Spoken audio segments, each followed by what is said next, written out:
आता ही साखर मी समजा तुम्हाला लवंगी मिरची खायला दिली आहे आणि वरनं 4 चमचे साखर दिली तरी साखर गोडच राहणार. कडुलिंबाचा पाला किंवा माझ्यासारखं कडू कारलं दिलं एकदम कडू, मी फार कडू असं कडू कारलं दिलं तुम्ही खाल्लं तर कसं लागतं ते कडू. आणि वरनं साखर दिली 4-5 चमचे तर गोडच लागते. पाण्याला चव काय आहे का?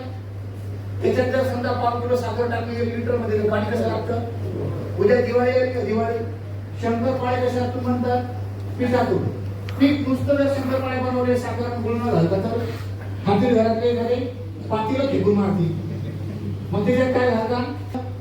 लड्डू बनवणार. लड्डू तुम्ही मग लड्डू मध्ये काय घालणार? साखर. अरे म्हणजे ही साखर कोणाला पण आपल्यासारखी करते, बरोबर आहे? म्हणजे केसी वस्तू असू दे त्या वस्तूला आपल्यासारखे बनवून गोड करून टाकते. साखर कधी गोडच नाही लागली असा अनुभव घेतलाय? वैदिक आहे तुमच्या दोघांचं. आता गणित लावत बसा तुमचं तुम्हीच. तुमचं शांत आहे.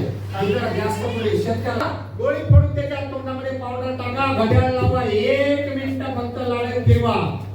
1 चमचा साखर द्या, 2 चमचे साखर द्या, 4 चमचे साखर द्या, पाव किलो द्या, अर्धा किलो द्या, 1 किलो द्या. साखर जर गोड लागली आज मी नेटवर्क इंडस्ट्री सोडू शकतो. या ताकदीचं प्रोडक्ट